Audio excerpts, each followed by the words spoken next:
اعوذ باللہ من الشیطان الرجیم بسم اللہ الرحمن الرحیم۔ معزز سامعین قارئین، ایک سوال آیا ہے کہ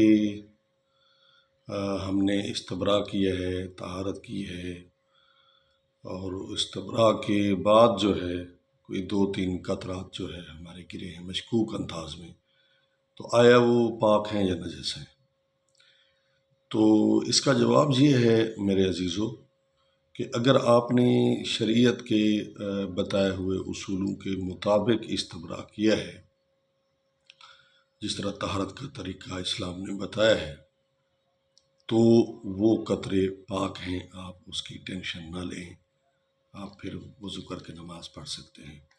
اگر آپ نے اس طریقے سے استبراء نہیں کیا ہے تو پھر جو ہے وہ قطرے ڈاؤٹ فل ہیں، اس سے آپ دوبارہ اس جائے مخصوص کو پاک کریں، اگر کپڑوں پر گرے ہیں تو ان کو پاک کریں اور پھر وضو کریں، پھر نماز پڑھیں۔